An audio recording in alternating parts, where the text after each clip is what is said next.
Ok, perfecto. Vamos a iniciar entonces. ¿Y cómo están, compañeros? Bien, al menos yo bien, gracias a Dios. Excelente. ¿Los demás cómo están, compañeros? Todo bien, gracias. Excelente. Vamos a entrar en materia. En esta ocasión, por supuesto, vamos a desarrollar los contenidos rápido, por supuesto, de la segunda unidad. De igual manera, no tengo yo ningún problema ni inconveniente. Si alguno de ustedes, de la misma manera que la sesión anterior, quiere hacer alguna pequeña interrupción para hacer alguna precisión o plantear alguna duda, no tengo yo ningún problema con eso. Nada más nos organizamos, nos detenemos y aclaramos la duda. Este material, al igual que el resto de material complementario, ustedes ya lo tienen disponible completo en la plataforma para que se vayan empapando de los temas. ¿Con qué intención? De llegar a estas sesiones y que estas sesiones sean más de disipar dudas y puntualizar elementos, por supuesto, que de desarrollo como tal de una clase, porque obviamente los tiempos no dan como para para una sesión completa. Entonces, igual, si les parece, este material que les acabo de compartir, bueno, que se les está compartiendo en la plataforma, se les está compartiendo aquí por el Zoom, es un material muy práctico. Es un material que les va a servir de guía para contestar la actividad que viene anexa en la plataforma de esta videoconferencia. Algunos de ustedes me contactaron, me preguntaban que se les dificultaba un poco,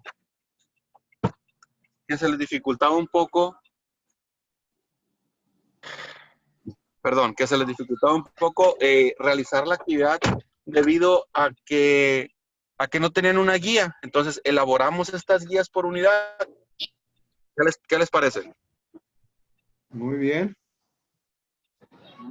Ok, perfecto. En esta ocasión, compañeros, pues estaríamos agotando los temas o estaríamos viendo los temas de la segunda unidad. El nombre de la segunda unidad como tal es criminalística de campo.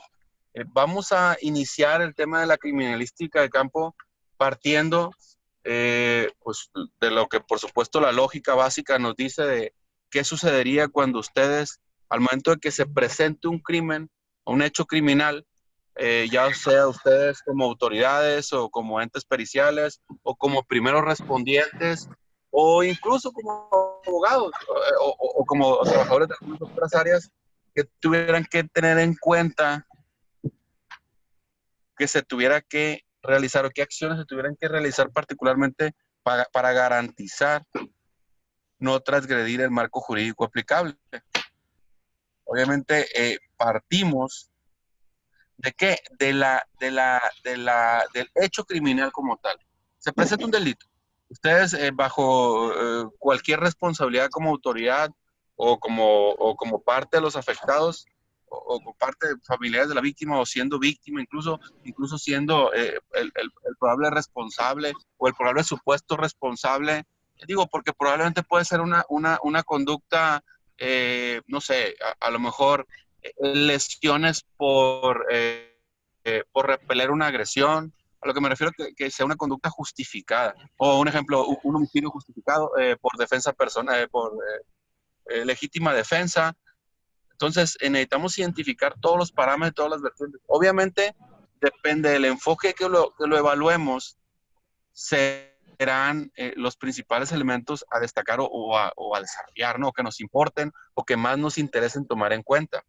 En este caso, primero se comete la conducta criminal.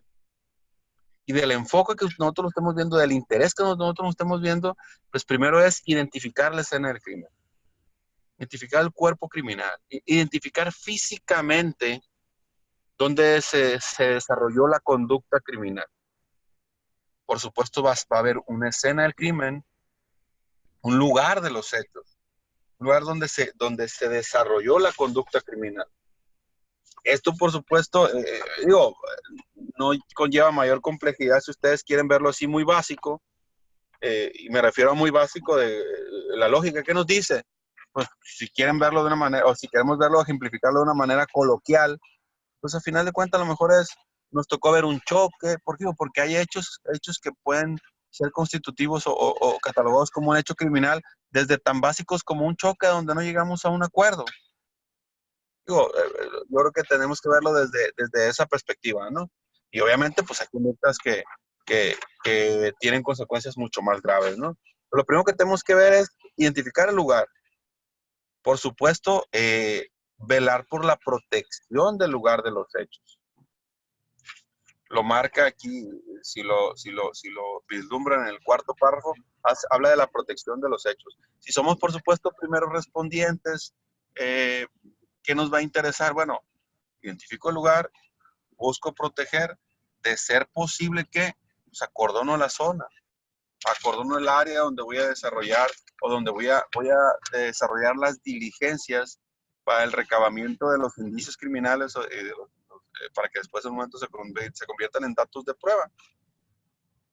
Observo, por supuesto, el lugar de los hechos y empiezo a realizar si dentro de mis funciones está digo, porque a lo mejor como primer respondiente lo único que voy a hacer es el aseguramiento, la identificación de la zona, el aseguramiento de la misma, el encordonamiento de la misma, y a lo mejor hasta ahí llega mi responsabilidad, pero habrá otras autoridades que tienen que hacer, por ejemplo, tienen que hacer la fijación de los hechos y los hallazgos.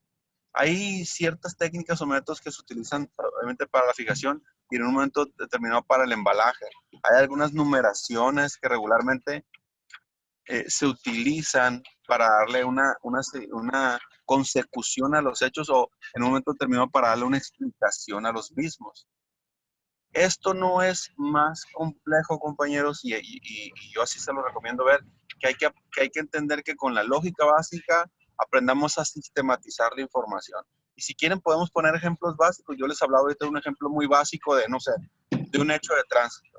Resulta ser que yo me estoy incorporando mejor a una vía principal, eh, a lo mejor me ceden en uno de los carriles o en dos de los carriles del paso, pero resulta ser que en un tercer carril o en un carril incluso prácticamente de acotamiento viene una persona a exceso de velocidad, con influjo de alcohol, X, Y, Z, resulta ser que me impacta.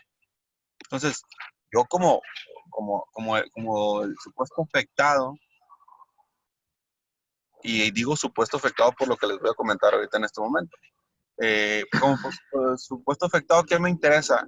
Identifico la zona, busco, un ejemplo, el rayón que dejó el vehículo, la trayectoria que traía, una posible, o sea, en algunas ocasiones no tenemos que tener tanta expertise en una materia particular para identificar que la persona venía a exceso de velocidad, identificas a la persona. Y ahorita les decía lo del tema del presunto afectado, pues si somos afectados porque fuimos impactados. Les voy a poner un ejemplo. En la legislación de Sinaloa, ustedes son susceptibles a este tipo de hechos. ¿Qué es lo que va a suceder? A final de cuentas, los culpables del incidente de tránsito va a ser de ustedes, porque la ley de tránsito en nuestro estado dice que cuando una persona se está incorporando a una vía principal, tiene que ceder el paso a todos los carriles de esa vía, o ya sea que cambies de sentido de la propia vía principal, por ponerles un ejemplo, ¿no? Entonces, Profe, dígame. disculpe, soy Armando. Sabe que yo Perdón. me tengo que retirar, tengo que ir a trabajar. Ya le escuché un rato, ahí para que me disculpe, ya tengo que irme. No se Ahí, preocupe, Armando. Mucha suerte, estamos a sus órdenes. Este material lo tienen disponible ustedes para que realicen la actividad que viene conexa con la videoconferencia. Es un manual muy básico donde va a venir puntualizado los elementos que desarrollamos en esta actividad. sale pues, profe, ahí disculpen y pues buenas noches, ahí checo la clase. A, su- a sus órdenes. Ándale, Salud. gracias. Buenas noches, don Ignacio. Buenas noches, Luz, buenas Armando. noches. Les comentaba, compañeros. Entonces, puntualizamos, identificamos suceso criminal, identificamos la zona. ¿Qué hacemos? Buscamos proteger o qué es lo que se debería o qué es lo que se debe hacer. Se debe proteger la zona espacialmente. ¿A qué me refiero? Físicamente, ¿dónde se cometió? En esta banqueta, en esta casa, en este bien inmueble, arriba de un vehículo automotor, donde sea. Ya que tenemos que hacer, ya que se tiene que hacer la fijación de los hechos o hallazgos. Tienen que identificar los hechos, los hallazgos particulares de los hechos. un casquillo de bala, una posible huella dactilar, un residuo orgánico, algún vello, alguna parte, no sé, si fue un homicidio y que al parecer hay hallazgos de que se forzó, que hubo lucha o que hubo resistencia de la víctima, a lo mejor, no sé, identificar piel del posible atacante en las uñas de la víctima. Ese tipo de elementos son los que tenemos que identificar. Se tienen que fijar e identificar y en un siguiente momento se tiene que recolectar esas muestras, por supuesto. Y esa recolección, pues depende del área directamente de periciales, donde van a hacer la recolección de las muestras, el embalaje, para realizar el tema de la recolección, el embalaje, el envío al laboratorio y desde ahí, desde la recolección, viene anexo la cadena de custodia, que es uno de los elementos más importantes a desarrollar de nuestro sistema. Recordemos que si una prueba, un indicio de prueba no tiene una cadena de custodia pulcra, ese indicio de prueba se puede pelear para que no se incluya como prueba de deshogar en una audiencia de juicio oral. Es importante que tomemos en cuenta la cadena de custodia de los indicios recabados. Y ya, por supuesto, recabas, embalas, empiezas con la cadena de custodia y envías al laboratorio que va a desarrollar el análisis para en su momento expedir un dictamen. Recordemos que en el nuevo sistema de justicia penal ya no existe la situación de la prueba tasada, lo platicábamos en la plática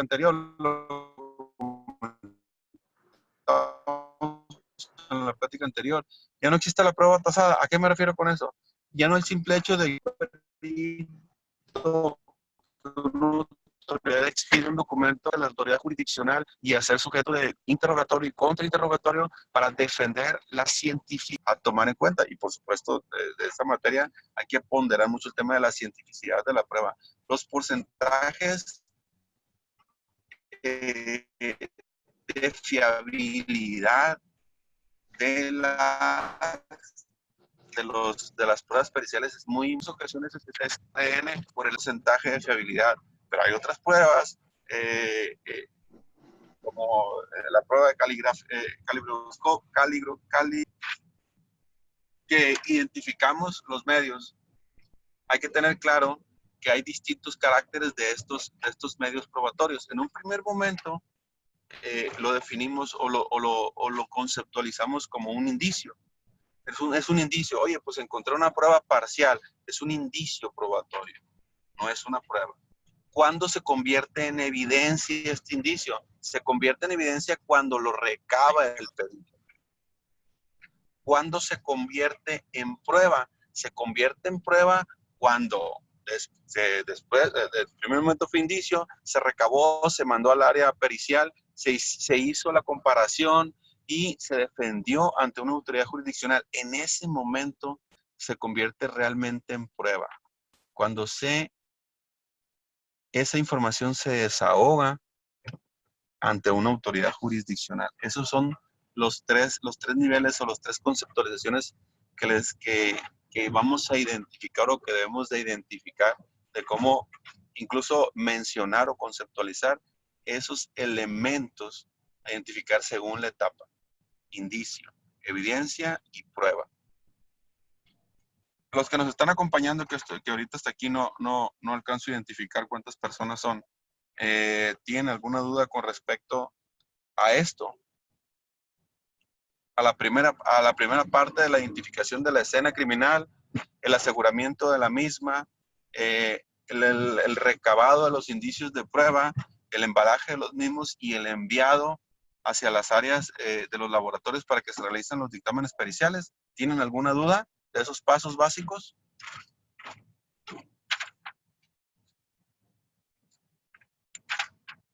Bueno, compañeros.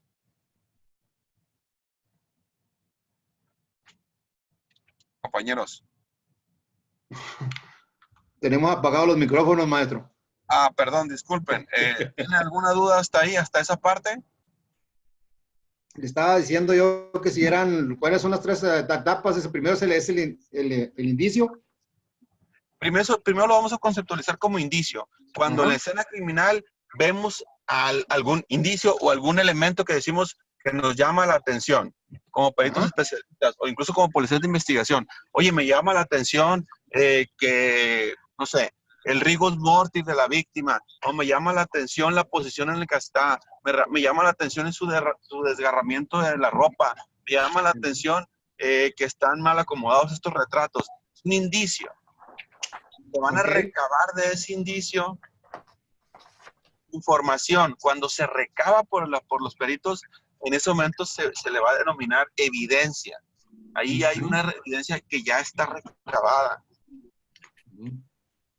Y en un tercer momento se va a volver prueba cuando ¿qué? Cuando ya haya un dictamen pericial, el cual se va a llevar en una etapa procesal a deshogar ante una autoridad jurisdiccional. Aquí ya les cambié la imagen, ya ubican donde vienen los tres elementos o cómo podemos identificar, Sí. cómo vamos a definir. Aquí viene indicio, evidencia y prueba. ¿Sí lo Sí, ven? ya lo vi. Sí. Ok. En un siguiente momento vamos a encontrar la mención de algunos tipos de indicios. Ajá. Los indicios que regularmente más se ponderan o que más encontramos en una escena criminal, por ejemplo, son las huellas. Dado caso de ser alguna, no sé, un arma blanca, que puede ser el objeto material con el cual se cometió el delito, o un arma de fuego, puede ser también un ejemplo, un casquillo de bala, puede ser, obviamente, una mancha de sangre, puede ser un ejemplo en una violación, no sé, el pedazo de papel con el cual se limpió el violador los restos de semen después de llegar a la cúpula, y después llegar al clímax de la cúpula, esos tipos de elementos.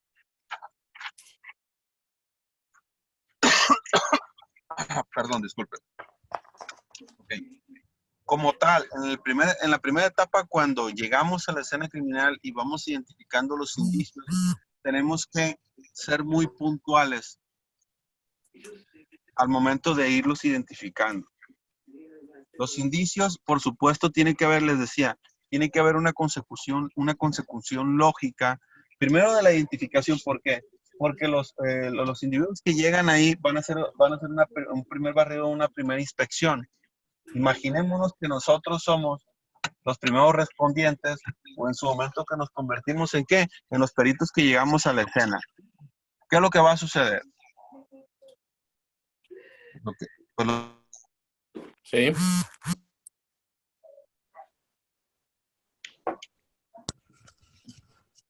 Pues lo primero que tiene que suceder, el maestro, yo creo que, como dice, y al llegar a la escena tenemos que proteger la escena, ¿no? El crimen, o sea, acordonar y de tratar de guardar toda la evidencia que se encuentra, todo el indicio como evidencia.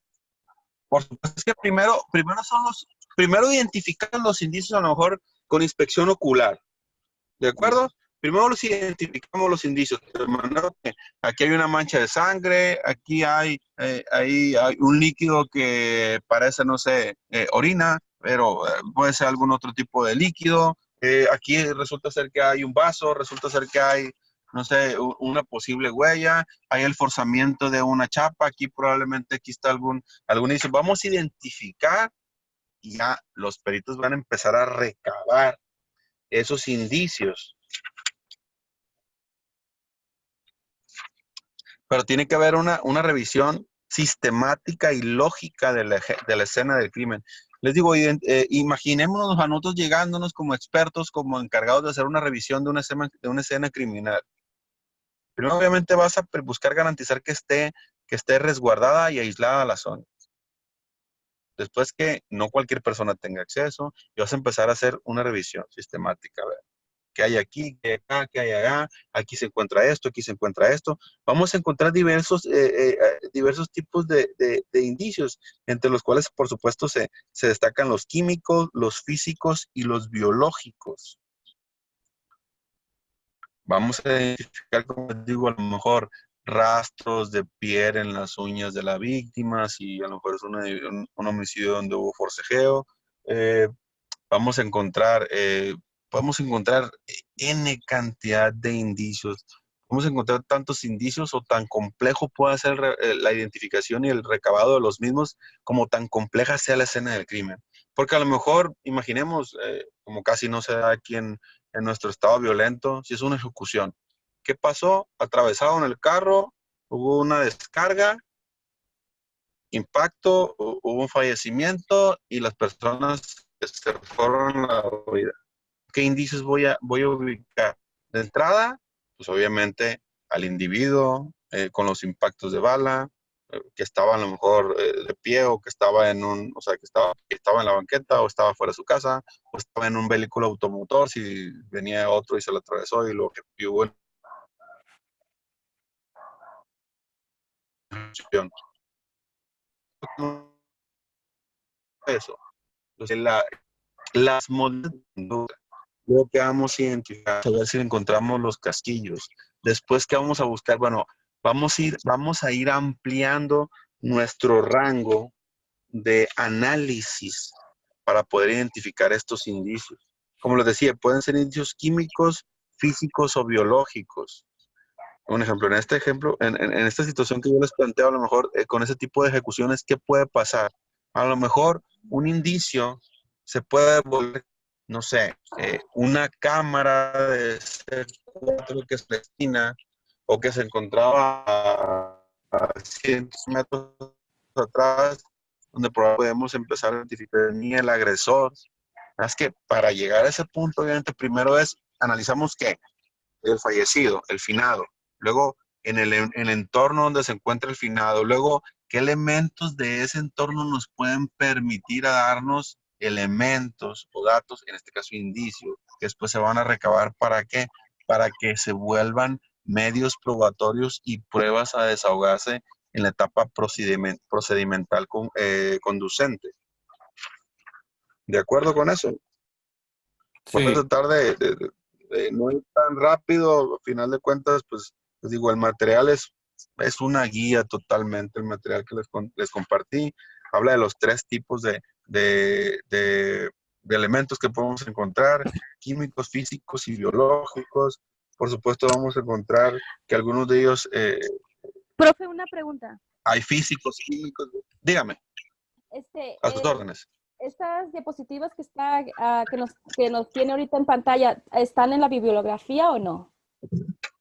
Se las acaba de compartir Jaciel. Lo que pasa es que es un material, Jaciel les doy la explicación así rápida. Jaciel me comentó que hay algunos compañeros que no van a poder tener acceso a las videoconferencias, entonces me pidió que se elaboraran unos manuales o identificáramos materiales que pudieran ser muy puntuales como manuales para que sirvieran y que ellos pudieran desarrollar las prácticas que vienen conexas a las videoconferencias. Entonces, Jaciel se los acaba de compartir. Este material como tal se llama Semana 2, Criminalística de Campo.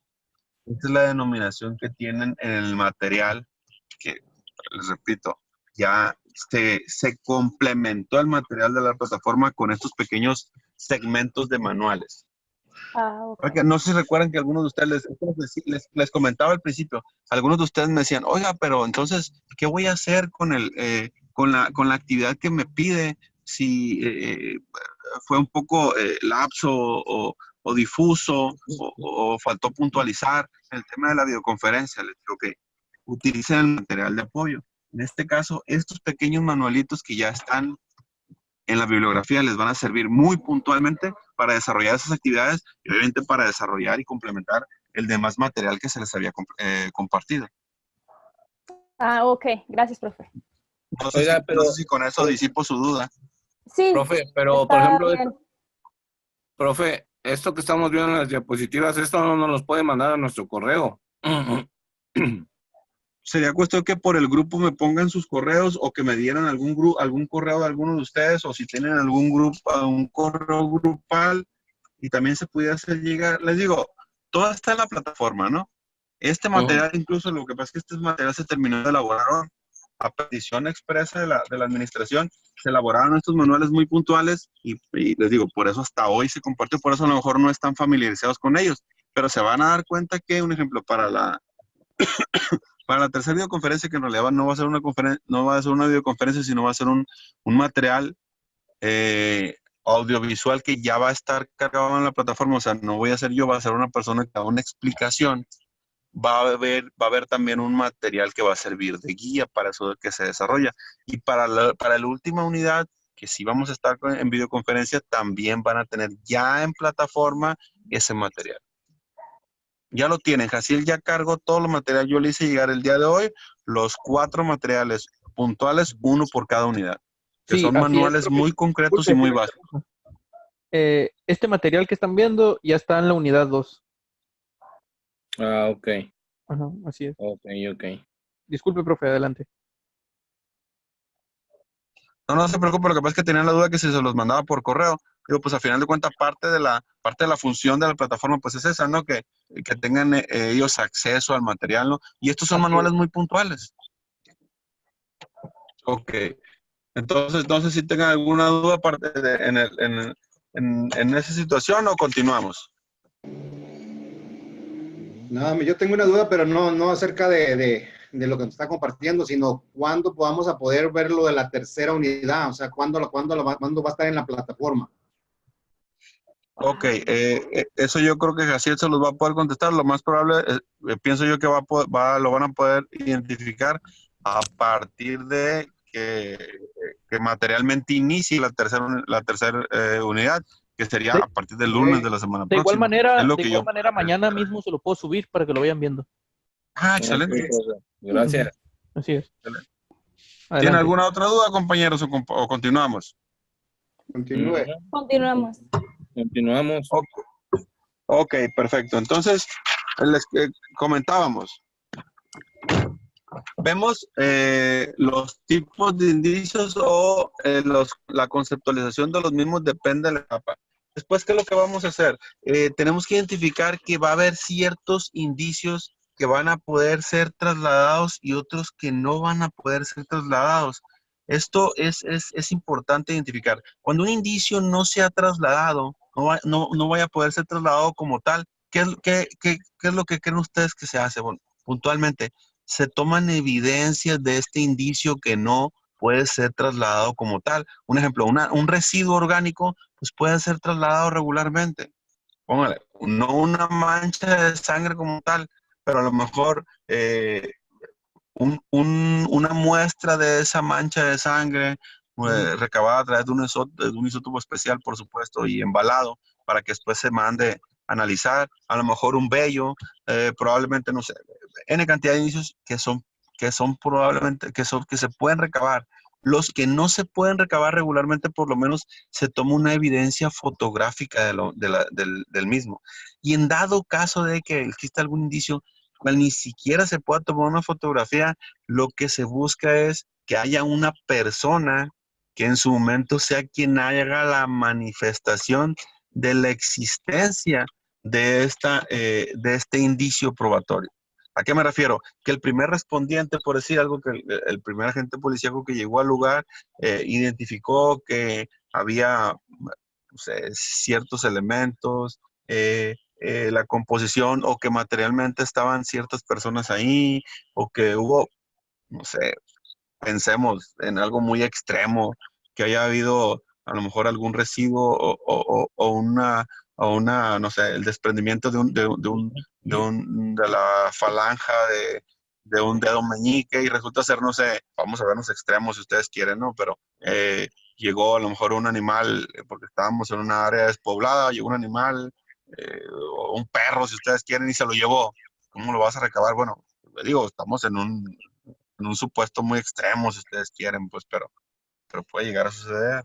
Aunque parezca irreal, puede llegar a suceder. Entonces, tenemos que identificar que existen, como al final que marca esta tabla, indicios que son trasladables y hay indicios que no son trasladables físicamente. Pero los indicios que no son trasladables físicamente se tienen que recabar por los medios que se consideran adecuados. Regularmente son por medios fotográficos y en dado caso de no poderse hacer por medios fotográficos, tenemos que identificar un individuo, una persona, donde necesitamos identificar la mejor manera de poder en su momento integrar ese indicio a la carpeta de investigación y en su momento a que se desahogue dentro de una etapa procedimental. ¿De acuerdo? Ok. Después vamos a ver rápidamente. Perdón, no lo entendí. Sí. Ok, rápidamente para avanzar. El tema de los indicios. Obviamente ya lo habíamos visto. Los buscamos, los localizamos, hacemos el levantamiento de ellos y por supuesto un elemento muy importante es la conservación. Necesitamos garantizar la conservación de esos indicios. Necesitamos manipularlos lo menos posible esos indicios. Porque según la manipulación o el grado de manipulación de un indicio puede hacer que un medio probatorio como tal se vuelva muy atacable otra vez en una etapa jurisdiccional.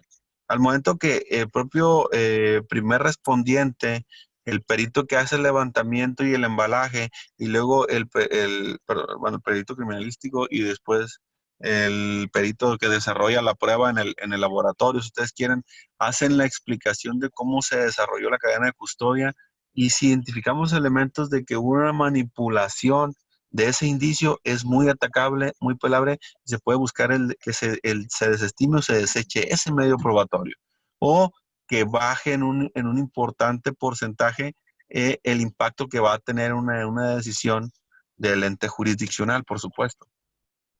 De ahí para ir identificando, para ir avanzando. Vamos a identificar que existen diversas técnicas de la identificación. Les digo, y esto es no más allá de la lógica.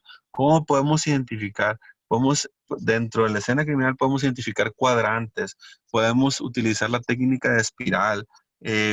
Regularmente la que más se identifica es la técnica de espiral, aunque depende de la escena criminal.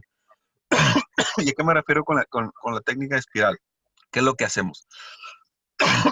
Nos centramos en qué? En el primer indicio. Por ejemplo, tenemos un cuerpo, nos centramos en el cuerpo. Y de ahí nos vamos alejando de él en círculos o en semicírculos o en una espiral. Vamos a ir identificando los indicios. Obviamente hay algunas escenas, algunos elementos que son mucho más complejos o que no tienen un cuerpo del delito tan tangible, por ejemplo, como un homicidio, que a veces no es tan sencillo utilizar esta técnica. Ahora, la técnica de espiral no necesariamente se utiliza sobre un cuerpo del delito así de tangible. Por ejemplo, un indicio puede ser puede ser el punto de partida, un indicio importante, por supuesto, a lo mejor un arma, puede ser el punto de partida de qué? De la técnica de espiral para identificar más indicios probatorios. El manual nos marca diversos, por supuesto, les decía, hay diversas técnicas o métodos que se pueden utilizar. Les decía, el espiral, los cuadrantes, las franjas, por zonas. Hay diversas técnicas y métodos que se pueden desarrollar. Digo, el que regularmente más se utiliza es el de espiral. Es el que regularmente más vamos a identificar que se utiliza. Digo, y luego hay distintos tipos de búsqueda. Puede haber un tipo de búsqueda simple, que les digo, o sea, esa cómo se desarrolla con la simple observación. Luego, hay búsquedas más complejas, por supuesto, que pueden ser un ejemplo al momento de hacer el recabamiento de las pruebas, pues hay una técnica particular que se tiene que aplicar para la identificación y después para la sustracción y el recabamiento de la huella digital. Entonces, depende de la complejidad del indicio probatorio, es la técnica o el método que vamos a tener que utilizar para el recabamiento de la misma. ¿De qué va a depender esto? De cada caso. Cada caso es un mundo particular o cada caso tiene sus particularidades. Son a lo mejor la misma cantidad de técnicas o métodos que siempre vamos a identificar, pero en cada caso la idónea, y aquí es donde por supuesto un elemento importante a destacar es la subjetividad de la persona que se encuentra ahí es la que va a tomar la decisión de cuál es la técnica o el método idóneo según el caso particular. que no se nos olvide, nunca tenemos que perder de vista que, se los dije en la primera sesión, somos una ciencia social. Al ser una ciencia social dependemos mucho de qué, de los fenómenos sociales y de la subjetividad. Estamos tratando con personas. Eso es muy importante, que no olvidemos eso. Tratamos con personas y las personas en momentos determinados tienen la capacidad de tomar decisiones. Tomar decisiones cómo, con qué, a ver qué conductas realizan, qué actividades realizan, hasta dónde lo realizan y por supuesto quien lo tiene que desarrollar es quien está facultado para hacerlo, ¿no? Es un ejemplo, un policía como tal o un primer respondiente no está facultado, o sea, está facultado para asegurar la zona, acordonarla, pero ya los peritos especializados son los que determinan qué técnica y qué método es la que van a aplicar que sea la idónea para poder identificar, recabar, embalar y entonces mandar esos indicios probatorios. Les mencionaba, otro de los elementos más importantes es que se haga una manipulación o que se manipule lo menos posible, perdón, los indicios probatorios. Entre más manipules tú una escena criminal y los indicios de prueba, más contaminas la escena y más vuelves complejo el trabajo de los peritos que recaban, perdón, los indicios y por supuesto el caso como tal. Aquí abro un pequeño paréntesis rápido porque a veces se vuelve un tema controversial, si ustedes quieren, el de, bueno, hasta dónde, por decir algo, los medios de comunicación tienen o deben o no deben de tener acceso a una escena criminal. Mucha gente dice, no, es que están haciendo su trabajo y tienen que tener acceso. Tenemos que profesionalizarnos. Necesitamos entender, primero, esto es algo cultural, tiene que partir de algo cultural. Tenemos que entender que si hubo un suceso que devino en un crimen, tenemos que respetar la zona como ciudadanos y así tengamos tal o cual trabajo. Hoy lo que pasa es que mi trabajo es pasar por ahí o introducirme y ver, bueno, trata de entorpecer lo menos posible esa escena porque entre más entorpezcas y entre más contamines tú la escena del crimen, vas a ser mucho más complicado que se logre impartir justicia. Recordemos que todo lo que es lo que queremos, que se nos imparta, que se nos garantice nuestros, o sea, que se nos reconozcan nuestros derechos, que se nos garanticen los derechos y que en dado caso de que se nos transgredan, que se nos imparta justicia. Es parte de la esencia de cualquier estructura gubernamental y la correlación que tiene gobierno-ciudadanos. Eso es lo que los ciudadanos queremos. Y por supuesto el Estado está obligado a reconocernos, garantizarnos y en su momento que se nos resarce el daño que se nos cometió a través por las conductas criminales, que se nos imparta justicia. Entonces, pero como si como ciudadanos no tenemos esa conciencia, ¿qué es lo que pasa? Digo, y como juristas en formación, a lo mejor ustedes, algunos como juristas ya formados o pseudo formados como su servidor, ¿qué es lo que pasa? No respetamos. Es una situación cultural muy atrofiada, discúlpenme el concepto, pero no respetamos una escena criminal. Ahí nos estamos queriendo meter, llegamos y le queremos meter al policía, queremos andar sacando fotos, o sea, el morbo nos gana, el morbo nos gana. Y luego satanizamos a una autoridad porque no nos permite tener acceso. Hay que dejar de hacer su trabajo. Las autoridades están muy estigmatizadas o están muy estigmatizadas por nosotros como sociedad, de que es que son corruptos, es que no hacen su trabajo, es que no esto, no. Usemos los medios para exigir que realicen su trabajo, que cumplan con sus obligaciones, pero tenemos que también asumir nuestro papel como ciudadanos de no entorpecer ese trabajo. Y pasa mucho, mucho más de lo que a veces pensamos. Yo creo que prácticamente todos de los que estamos acá hemos estado inmiscuidos en una situación y a lo mejor inconscientemente podemos llegar a entorpecer una escena del crimen y eso en realidad es muy lamentable porque vuelve mucho más complicado que se pueda impartir justicia. ¿De acuerdo? Cierro el paréntesis, perdón ahí por el comercial y por el, por lo mejor por la reflexión personal o el desahogo personal, pero la realidad es una situación muy, muy triste que para mí como una persona que busca ser un profesional del derecho y que busca desarrollarse en el área del derecho penal, es muy triste y muy lamentable que no se pueda lograr impartir justicia a una persona que de entrada se contaminó un medio probatorio. Genera una afectación muy grande. Y de verdad eso es muy lamentable. Pero bueno, cerrando el comercial, perdón. Que por supuesto va encaminado a lo mismo. Vamos a identificar dentro del propio documento que les compartí diversos elementos que podamos recabar como medios probatorios.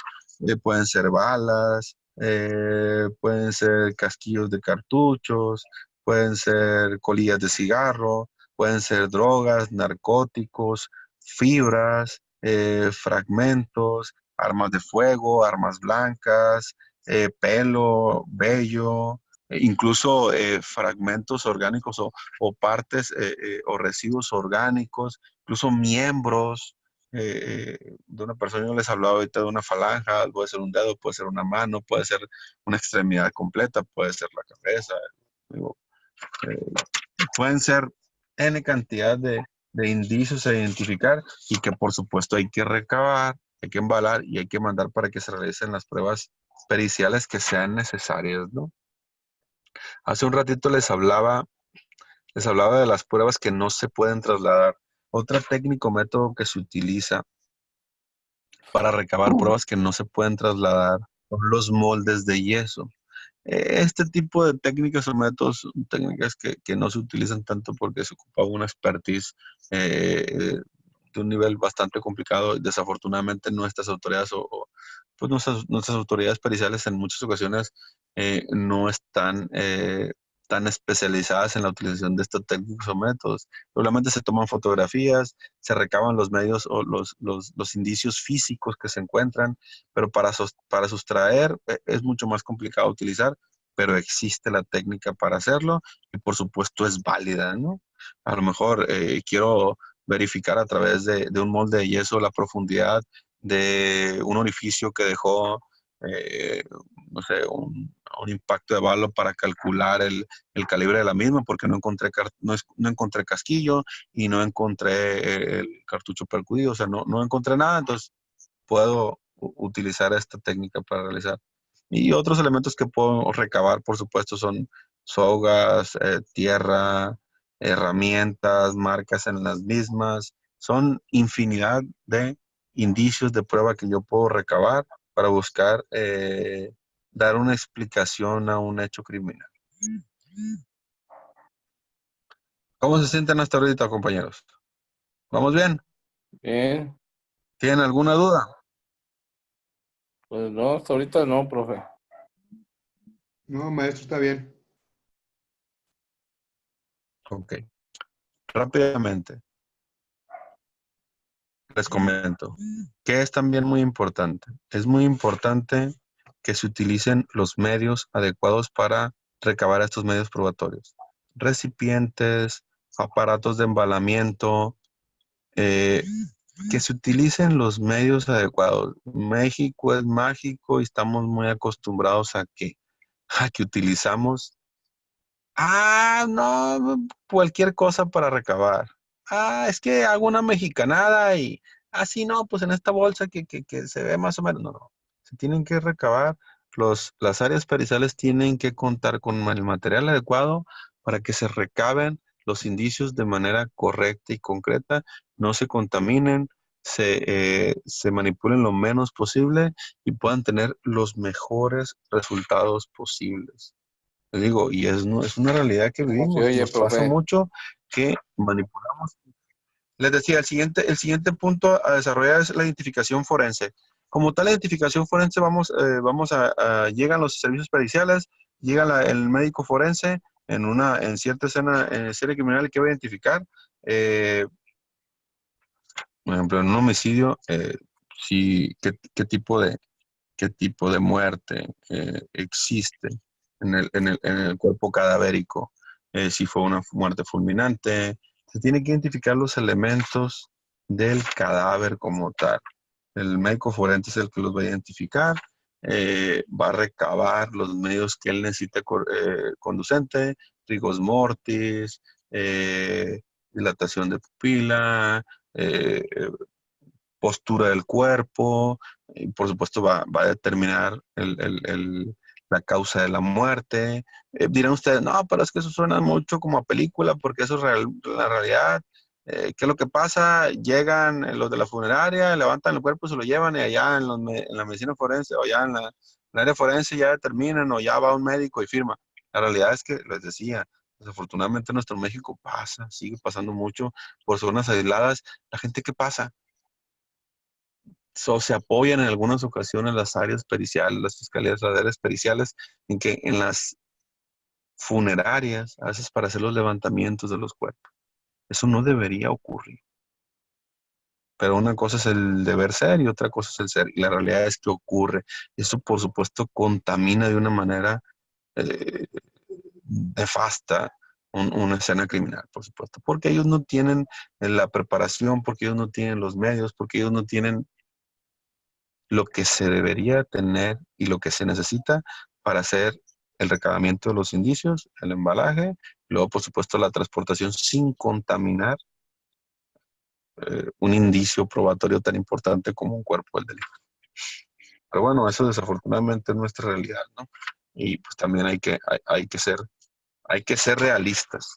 Y eso es lo que nos toca vivir, pero también necesitamos buscar ser profesionales o buscar profesionalizarnos y identificar qué es lo que necesitamos hacer. Bueno, después de que se recaban los elementos, después de que se logran enviar, ¿qué es lo que se tiene que hacer? Pues se tiene que garantizar que en los laboratorios se tengan los resultados de manera pronta, de manera expedita, de manera confiable y siempre atendiendo que el tema del principio de la cientificidad de la prueba. ¿A qué me refiero con esto? Necesitamos ponderar. Una de las inversiones más importantes que se tienen que dar o que se tuvieron que haber dado en la implementación del nuevo sistema es en las áreas periciales. Necesitamos nuestra Constitución, nuestro Código Nacional, todo nuestro marco jurídico aplicable nos habla de la importancia de la cientificidad de la prueba. Entonces, ¿qué es lo que pasa? Si no tenemos laboratorios adecuados, si no tenemos peritos capacitados y adecuados, si no tenemos los medios necesarios para poder utilizar y potencializar estas ciencias auxiliares de la investigación del delito, vamos a seguir teniendo ese alto índice de delitos que no se logra impartir justicia. Ahorita las fiscalías estatales y la nacional manejan datos alegres, manejan que los homicidios han bajado, manejan que los mecanismos alternativos de solución de conflictos están liberando la gran presión de la cantidad de expedientes que se tenían. La realidad es que en muchas ocasiones no se logra impartir justicia como se debe porque no se cuentan con las instalaciones, con el personal capacitado, con los materiales que se necesitan para poder realizar este tipo de investigación. Y se ponderan pues los de alto impacto. Pero les voy a poner un ejemplo. A lo mejor para lo que al grueso de la sociedad en un momento determinado es alto impacto, a lo mejor o no es alto impacto porque según el tipo de delito que tú puedas encuadrar, para otros a lo mejor es, y les voy a poner un ejemplo básico. Trato de traer ejemplos para no hacer tan cuadrado esto, pero voy a poner un ejemplo. Un abuso sexual. Imagínense que una pariente de ustedes, una hija, una hermana, una persona comete el delito de abuso sexual. El abuso sexual, un ejemplo aquí en Sinaloa, tiene una penalidad de entre, si no mal recuerdo, entre 1 y 6 años. Entonces, ¿qué es lo que pasa? Alcanza suspensión, se va por mecanismos, no hay una consecuencia y a veces por este tipo de penalidades, y ojo, yo tampoco estoy de acuerdo en que se aumenten las penalidades por el simple hecho de aumentarse, sino que tiene que haber ciertas consecuencias que tienen que ser concretas. Pero en algunas ocasiones, por estos mismos mecanismos o por estos mismos formas anticipadas de finiquitar el proceso o la suspensión, incluso el propio abreviado, ¿qué es lo que pasa? Priorizan los recursos y no hacen trabajo pericial en ese tipo de conductas. Incluso llegan al Ministerio Público, el Ministerio Público a veces les dice, pues mira, es de querella, la contraparte es una persona que tiene dinero, te está ofreciendo N cantidad de dinero, pues mira, yo te recomiendo que lo agarres. Y espérate, pero pues el agravio físico, emocional, moral de la familia, de la persona, o sea, a veces nos deshumanizamos o nuestras autoridades se deshumanizan al momento de identificar la gravidez con la cual una familia, o sea, la víctima como tal y la familia el círculo cercano a la misma está siendo afectada por una conducta, digo, una conducta particularmente en este caso, pues estamos hablando de un delito sexual, pero a veces son implicaciones mucho más allá y se toma la decisión por la autoridad de que, es que no hay problema, se va a ir por suspensión o se va a ir por abreviado. No, incluso yo he escuchado autoridades que dicen, no desperdiciemos tantos recursos en darle una puntual investigación pericial a estos indicios. Y eso es bien grave y bien lamentable. Desafortunadamente caemos en lo mismo que les decía hace rato, que es que somos una ciencia social y dependemos muchas de las veces de la interpretación y de las decisiones subjetivas que toman los operadores del sistema. Y eso es muy grave y muy complicado, y que no tengamos mecanismos específicos para exigirles a esos operadores que cumplan con su trabajo puntualmente, se lo vuelve mucho más complicado.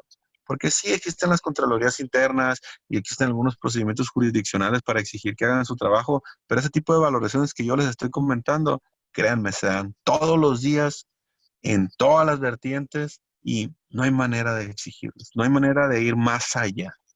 Entonces eso es muy lamentable, es muy preocupante, pero eso hace que tengamos que redoblar nuestro compromiso y tratar de ser cada vez más profesionales y en un momento determinado buscar exigir que se cumpla con su trabajo y que materias tan importantes como todas las ciencias auxiliares de la investigación del delito se desahoguen como deben, no porque es más o menos importante. Al final de cuentas es un individuo que está siendo transgredido en su esfera jurídica y se merece todo el respeto y es un ciudadano que merece el respeto y merece que se haga una investigación adecuada y que se le imparta justicia. Compañeros, por tema de tiempo, hasta aquí vamos a dejar la colaboración. En el material van a encontrar algunas otras puntualizaciones técnicas que les van a servir para culminar con la actividad. De igual manera que la sesión anterior, me gustaría escuchar algún pequeño comentario de cada uno de ustedes y con eso daríamos por culminada la actividad.